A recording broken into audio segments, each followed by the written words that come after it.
Good evening. Welcome to Basement Quality Banter, episode 48. Good evening, Angus. Evening, Luke. It's just the dynamic duo tonight. It is He's with, on a adventure off to watch the Lions. he's on a field trip. Field trip. Lovely. Hopefully the rain holds off. I got a bit of rain here before. Do you have a beverage? I do. I've got getting down to the last beers in my Stewart's pack. I've got Carbon Six Polarity Shift, their tropical white stout. Yep, that was really nice. I like that. I've got two beers. The first one is the new Queensland Beer Co. So Queensland Beer Co. is the new entity name for the Catchment Group, owners of Ballistic, Catchment, Fortitude, and Noisy Minor Breweries. Uh, this beer is backed by new shareholders Jonathan Thurston, Darren Lockyer, Wally Lewis, Cam Smith, and comedian Aaron Gox. Launched last Friday. Cool branding, cool support. I'm unsure if the whole group gets rebranded or it's just a mainstream arm, with economies of scale to provide the backbone for the rest of the brands. But their first cab off the rank is a mid-strength Queensland lager, which is probably the biggest selling beer in Queensland. And it's really nice. It's refreshing. It's got a good flavour. It's actually got a little bit more bitterness than I'd say a lot of the mainstream mid-strength lagers is, but ticks all the boxes. I guess if the price is right and the branding is right, and having all of those footy players and Aaron behind it, hopefully it'll do well for him. Yeah, makes the same amount of marketing sense that Bolter did, and that's starting off with, um, yeah, Occo and those guys, all very famous on the Gold Coast. So you've already got half your marketing done for you with those guys attached. Again, you've almost got half your marketing done with those footy guys attached to it. Mm. Very simple marketing, keeping the can maroon, very similar color to the Origin jerseys. They know what they're doing. Even the little Q at the bottom looks very similar to the Q on the jersey. Yeah, They know look, exactly who they're targeting. yeah, and there's nothing wrong with that. That's a lovely drop. If it's priced right and people get behind it and are more educated about who owns the other stuff, it's sort of in that traveller sort of aspect where it's a great beer and yeah, all the best. How's your polarity shift? It's really nice. It's got a flavor. It's really familiar, and I can't pick it, and it's bugging me. Yeah, I love the fact that with white stouts you get that rich sort of coffee cocoa sort of flavor, and then you look at the beer and go, "Hang on, that shouldn't be tasting like that because it's Yeah, so yeah, yeah." yeah. Maybe it is coconut that I'm getting. It's something really familiar, and I can't pick it. Well, my second beer that was getting to room temperature while I smashed down my Queensland Beer Co. Is aptly Kronos from Very Helios, nice. the Kronos 25 edition, 10% Imperial Stout. I popped over to the brewery today, which leads us to the first story. So Helios is shutting up in a month.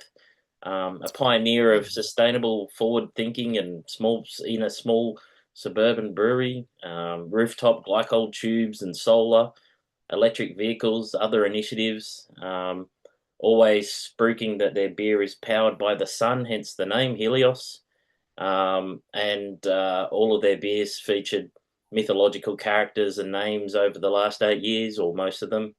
Owner Scott sent out a video yesterday on April 1st, which made a lot of us believe it probably was an April Fool's joke, but alas, they've called it time on Helios. Scott thanked the whole team from former brewers and front of house to the current beer slingers. He said he is committed to pay all of the accounts before shutting up on his own terms.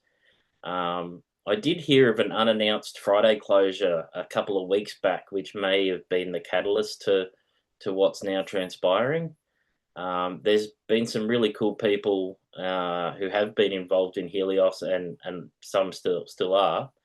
So I hope they definitely find their feet. I'm sure there's lots of doors that will be open for them. And the beers. So Dionysus was a huge hit when Jake was there. Their oat cream IPA.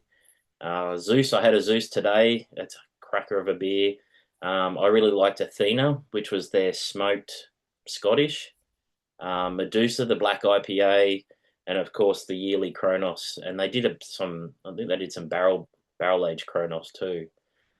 So please support Helios to drain those tanks and empty the cool room before they shut up on May 2nd. I think they're having a farewell on Saturday, the May 2nd as well. So um, sad news, but that's I think that's 86 small independent breweries gone in the last 2 years now. Yeah, it's a shame. I really love the idea behind Helios. Um, yeah, being trying to be as I don't guess self-powering as they could be. I haven't had Kronos in a couple of years. I've missed the last 2 years of Kronos, and I missed Athena as well, which I was gutted about because uh, I'm very fond of wee heavies and Scottish ales, and yeah, I'm gutted to miss that one. I can't remember. I think I was overseas or something. I don't know, but yeah, I missed that one, which was a bummer. I think I've had Athena on the potty last year as well. I went and grabbed a case of it because yeah, just the balance of the Scottish malt driven sort of style with the smokiness was always not everyone's cup of tea, but I really liked it because it wasn't overpowering. So yeah. Um, on a more positive note, festivals. So my socials have been bombarded with fantastic images of festivals from the last week. People traveling interstate to attend shows really show the commitment. So High Country Hops looked like the place to be. They had a few days of trade symposium. Some of the best in the business all coming together. Brewers, hop farmers, yeast producers, everyone in between. And then at the end of it, they have like a little beer festival. That one year I'd love to get down for the whole shebang. Um, Newcastle Beer Fest, again, great images of having a great time. Producers and suppliers doing very well. What especially appeals to me is the venue. It's not just a plain field. There's lots of hills and shaded trees and scattered vendors around. So that looks really cool as well.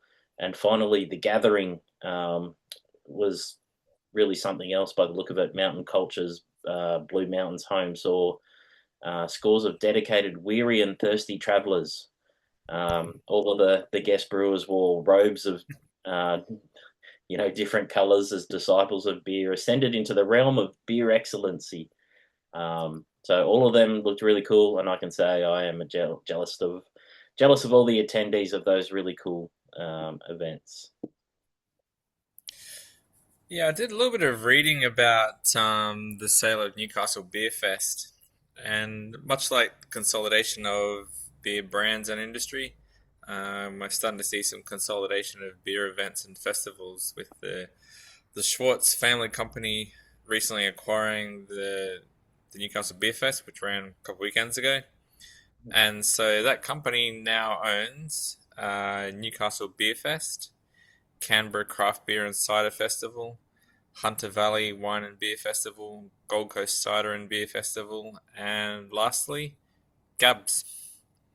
So there, and that company also owns Sydney Brewing. So they're starting to get a quite a collection of beer industry beer things. That's a pretty decent list of beer festivals.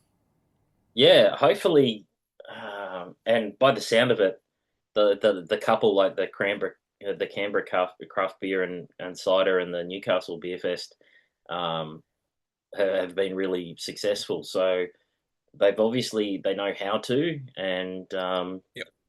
yeah, keen to see how they grow festivals, and they've obviously got a passion for it. So I think yeah, Canberra was up to its. It was either Canberra or Newcastle was up to its 20th year Canberra was of 19 running. this year. It's 20 It was next year. Canberra. Yeah, I Yep. don't know if they've had it the whole time, but yeah, apparently that's pretty cool. Yes. Has you have you finished your polarity yet? No, I'm just sitting on that. Still halfway through. Yeah. I Yeah. had Tiger, a Singapore staple since 1932, will no longer be brewed in Singapore. The beer is being moved to breweries in Thailand and Malaysia from its evil overlords Heineken. Um, I it makes sense with wages and property costs in Singapore. Just even having a brew space, I totally understand it. It'll lose a little significance, but the quality and freshness won't be an issue with a big team like Heineken behind them. So Tiger, it's a long phase out too. It's like 4 years or something that they're going to Yep. move all production out of Tiger Singapore. So if you like Singapore Tiger, it will soon not be Singaporean. And what beer news Yeah. do you have? Singapore pricing is frightening. I went there many years ago on a Yeah. school tour, and even then they had like the government had regulations in place where there was a staggered pricing scheme for vehicle registration. So anything over 4 years, the registration I can't remember what it was like doubled or something. So you went from whatever it cost you per year in the first 4 years, then it would double, and it would double again and double again. So you saw no classic cars, no cars older than 4 or 5 years. Mm. Um, I yeah, think Japan's got a similar system, but it's 10 years or something, and that's why we see a lot of imports in Australia of Japanese cars after that 10-year-old thing because it's cheaper for them to sell and export than it is to keep a hold of themselves, yeah, yeah. which is great for us because they make great cars. Yep. My first one was Hop On Brewery Tours. So Joss and Matt, celebrating 10 years of existence. End of this month, so they've got a launch party, and they brewed a hoppy red ale with the guys at Precinct Brewing from Yum, the Gold Coast, yum. and their launch party takes place on Sunday the 12th at Precinct, which is pretty close to the Gold Coast or to Surfers Paradise. Mm. So that'll be a cool thing to get down to. Yeah, just around the corner from where we were a couple of weeks ago. Yeah, yeah, not too far. Yeah. Um, maybe we should check calendars and see if that's another motorbike ride, just to Oh, walk 12th down of, for the afternoon. 12th of April, did you say? Yeah. No, I'm working. No. I've got Baker Boy the 11th, seeing Baker Boy the 11th at the Trifford. Um, Okay. and Yeah. then I'm working the next day. But yeah, that would have been really cool. I'm keen to try a hoppy red ale too. Hmm. Um, that one. Well, as I'm drinking my Carbon Six, I thought I'd mention one of their recent a blog post about West Coast IPAs. Warmed my cold, dead heart for a few seconds, especially the section they had on the requirement for brilliance and clarity. Mm, None of that lazy fermented dregs, sludge, haze allowed in West Coast IPAs. And I actually put the link up in the Facebook group just before the potty started, so people can check out that. It's a good read. yep. Seems like West Coast IPAs are having a bit of a resurgence. They were pretty big in the mid '90s, I guess. A lot of big IPAs and double IPAs. Yeah, Stone and those guys were importing into Australia. Like yeah. it was a glorious time. The IBU wars of Stone. IBU was, Yeah, yeah. who could get the most bitterness perceived? Yes. So funny you mentioned the IBU wars. So now that I'm starting to dial in my beer system, I'm just going through my list of recipes that I've got and planning some rebrews. And one of my favorite double IPAs was IPA by committee, is what I called it. And so it was a recipe born out of three or four of my favorite homebrewers, most of the members of the Brewditos. Um, and so we all kind of combined together on our thoughts on what would make a really dumb, stupid large IPA. Yep. So 8% ABV, 153 IBUs of Chinook, Cascade, and Citra. Yep. Although I guess the common theory is that the human palate can't really perceive much past 100, but hey, it was the IBU wars when we made this recipe, so Yep. and 10% sugar to dry it out and add in some more sneaky ABVs. And Ooh. I was looking at the recipe, and so it's just under 600 grams of hops for a 23 liter batch, or 3.6 grams per liter for your pro brewers. Yep. And when we did the recipe, that was like a stupidly high number of hops to volume. Yep. But that was before hazy hit the scene, right? So now it sits right in the middle of hopping ratios for pale ales and some IPAs. So I've seen it's I've it's no longer I've seen dry it's no hop. longer the big it's no longer the big dumb beer that it used to be. It's just Yeah. middle of the road. No, I've seen dry hopping rates higher than that. Yeah, yeah, yeah. Yeah. Oh, that's good. And the barley wine went down all right. Look, I got beer into the fermenter. I guess is an answer. Yep. It was a complete debacle, Yeah. absolute debacle. The mash went okay. Yep. Some temperature control was reasonable. But the boil, oh my god, I just couldn't get the control system to boil. I ended up having to put on the target temp 120 degrees, which didn't kick off any of the timers, so I had to do the hop timers on my watch. And oh yeah, it was just a debacle. Oh, Um, I got I got a fair bit of grain in the actual coming through the malt piping and getting left in the boil, like in the inner pot, so I had to scoop all that out, and then there was a heap of grain in my dump tube, and that got blocked, so I had to like work out how to clear that up. It was just anything that could have gone wrong did go wrong, but yeah, I was under gravity, under volume, just all the stuff you expect on a brand new brew system. So I got about 18 liters into the fermenter. so you underpitched the yeast too? Well, I did only put one packet in. I originally was going to put two packets into the 24 liters that I was going to produce, but Yep. it's only 17, so I just put one packet in. Yep. So we'll see how that goes. So it's So bubbling away. yep. So Another doing its thing. wait and see on that one. Wait and see on that one. Yeah, I'm wondering. It's really slowed down on the ferment. I'm wondering if the yeast is crapping out.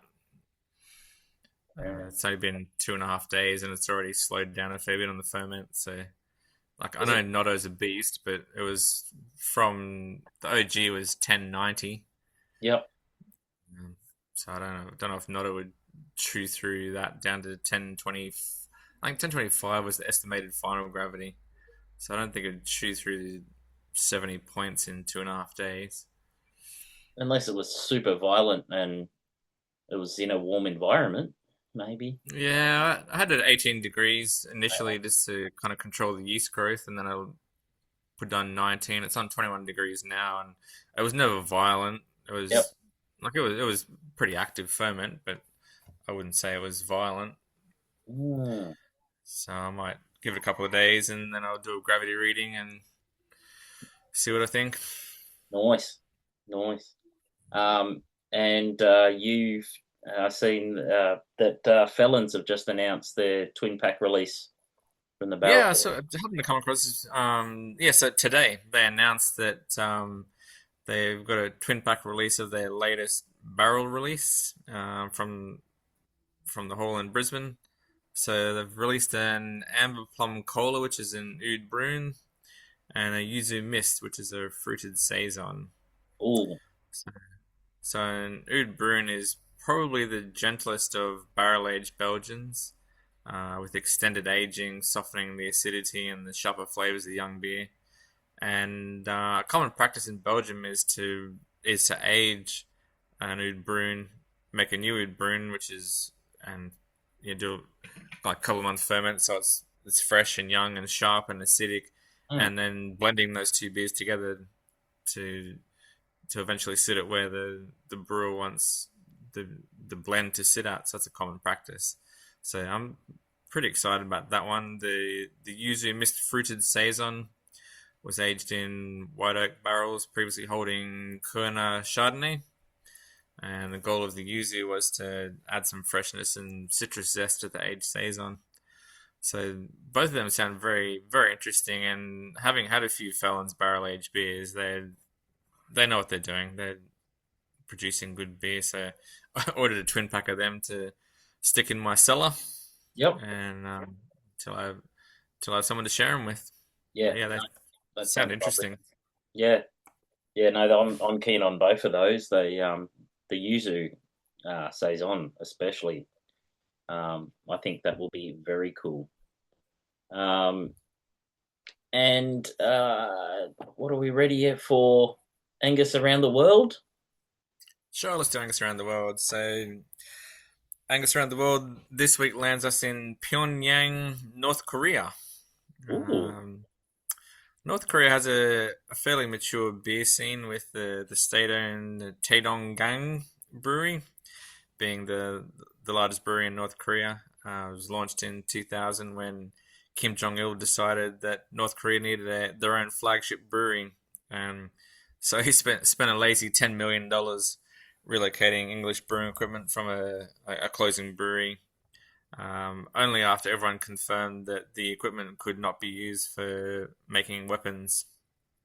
So that was one of the caveats for the sale to go through. Wow. Okay. Yep. So the brewery is located on the Taedonggang River, and they only use locally produced malt, rice, and hops for all their various beers. Got an interesting naming convention for their beers. Taedonggang 1 to 5 are their lagers, with the numbers denoting how much rice is used in the recipe. So Taedonggang 1 is all malt, no rice, and number 5 is all rice. So Yeah, no malt and all rice in there. Number 5. interesting. Number six and 7 are their Schwarz beers, and then the information kind of dried up on the other beers. I did see a very brief mention of number 12 Golden Ale. So um, yeah, I think that the 1 to 5 thing that's cool. I like that. Like Yeah. that'll be a really cool paddle, right? But Sitting down also with you just go into a bar and you go, I'll have a number four, please, because that's the one I want, or I'll have a yeah. number two, or yeah. Yeah. Mm. Yeah, I thought that was Interesting. cool. Yep. I like that. Um, so, so the North Korea did have a beer festival in 2016. Apparently, it was modeled on German beer festivals. So they had 7 beers on offer in various food stalls. But that seemed to dry up with the drought affecting malt supplies and geopolitics affecting tourists and that sort of stuff. Mm. So that was brought to a swift end after 1 year. So only held in 1 year. I did see some mentions of some micro breweries, craft breweries, and beer bars who have their own brewing systems and produce on site. Mm. But there was very very little information on it. There was some names in an article from some guy who holidayed in North Korea, but I could not find any websites or anything on any of these places. No, no. When you've got just a state-controlled state like that, it's interesting. Yeah. Yeah, I saw mentioned somewhere that they did an advertising run for the Taedonggang Brewery Mm. on the state-owned television, which is a real first because whilst alcohol isn't illegal, it's seen as a Western evil. Uh-huh. But it's certainly not illegal to produce alcohol or produce beer or sell it. But it's just frowned upon a bit. So Yep. apparently, it was a big shock that the state-owned television company was running advertising for a brewery. Well, I'm learning more every week. I absolutely love that. I would have never have thought of what North Korea is doing with the beer. So thank you very much, Angus, around the Yeah, world. I really enjoy and that. and no prizes for guessing what next week's location is. I have no idea. Russia. Well, it'll be South Korea. Ah, well, that makes sense. That does make sense. We'll just Um, rip across the border. why not? In the disputed zone. No. Guess the brewery in 10-ish questions. So Sweet. I Right. think I am guessing again. I think Yes. Caesar has to work harder. We got that one last week too easy. Sorry, I'm just gonna switch over to my browser with all the information there. Hmm.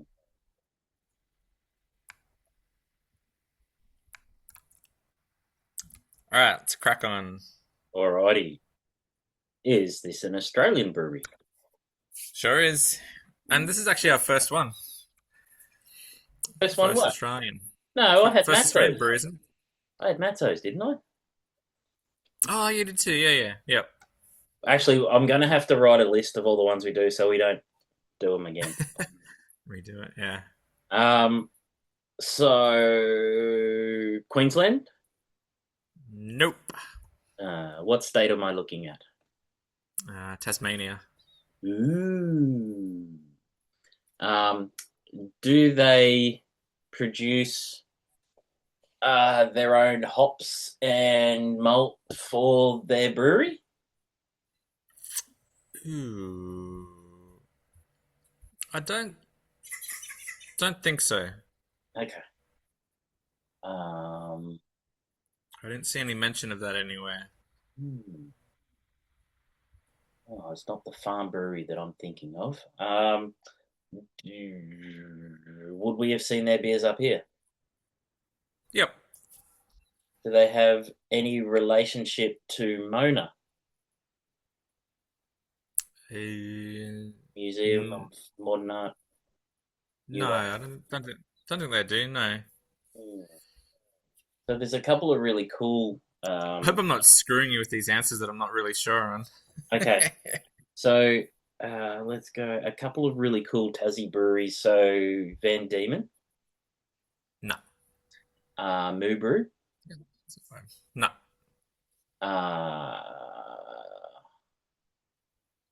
uh, Spotty Dog. They're a very, very old brewery, Mhm. and you might have to trigger some mid 90 memories.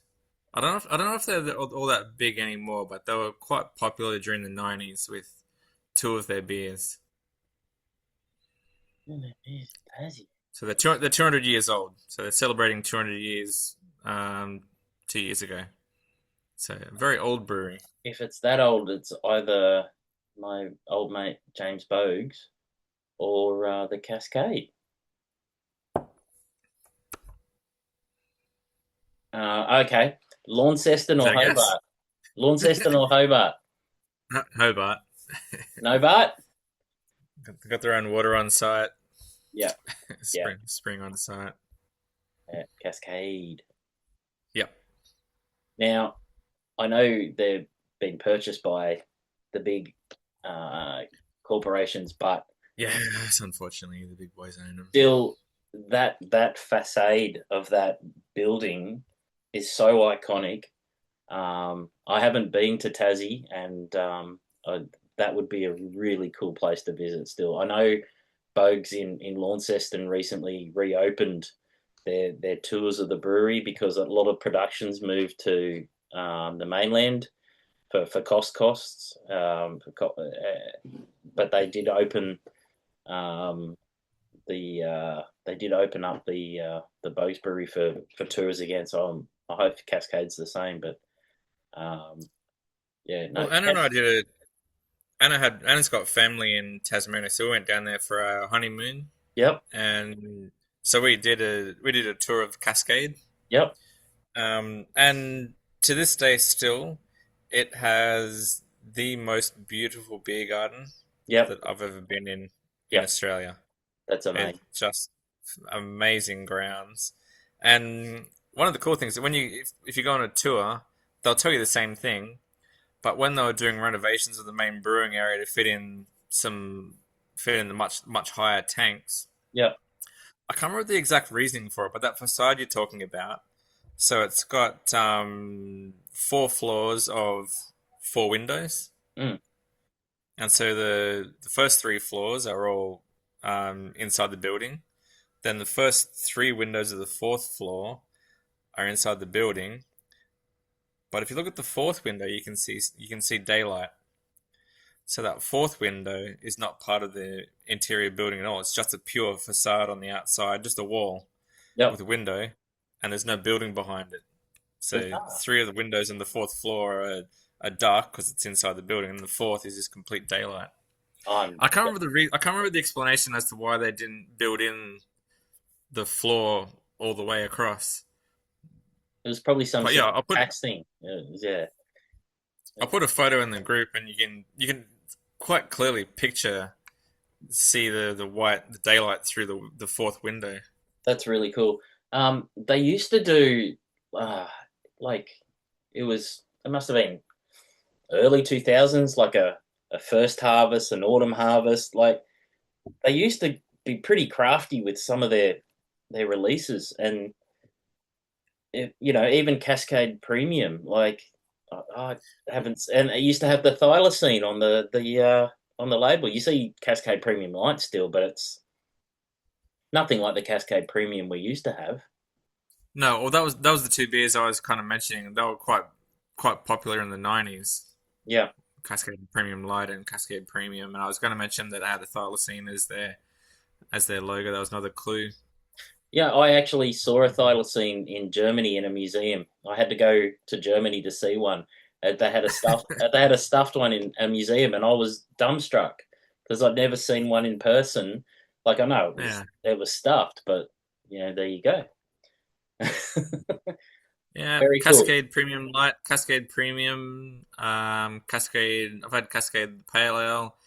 The Cascade Export Stout was brilliant. I remember having that in the Yep, late yep, '90s. yep. That was a really nice beer. That was like a big And fight towards the Carbine, Castlemaine Carbine and Cascade yeah, Export Stout. Yeah. Oh, back in the old days, that's brilliant. I love Cascade. Um, Bit of a shell of what it was, but yeah. yeah. All right. So Should be. yeah, cool. I like that one. I did I get that in 10? It must have been close. Oh yeah, I think you're about nine. Uh, I think you were nine when you said um, Launceston or Hobart. yeah. So I think you got it Yeah. on the ninth. So in the FIA Battery Management World Championship, Oscar took the driver of the day in Japan with a second from his first successful start of the year. Kimi is showing up George a bit and is now the youngest championship leader ever at 19. Only because the Japanese age of alcohol drinking is 20, he could only have sparkling water to um, the champagne. Look, not bad, but yeah, still a bit of work to do. Um, Gardening leave is the new term given for Jonathan Wheatley, who's been given the axe from Audi after he was seen shopping around at Aston Martin. The team principal, that is. They can't stop him from. What they're doing is stopping him from jumping to a rival team.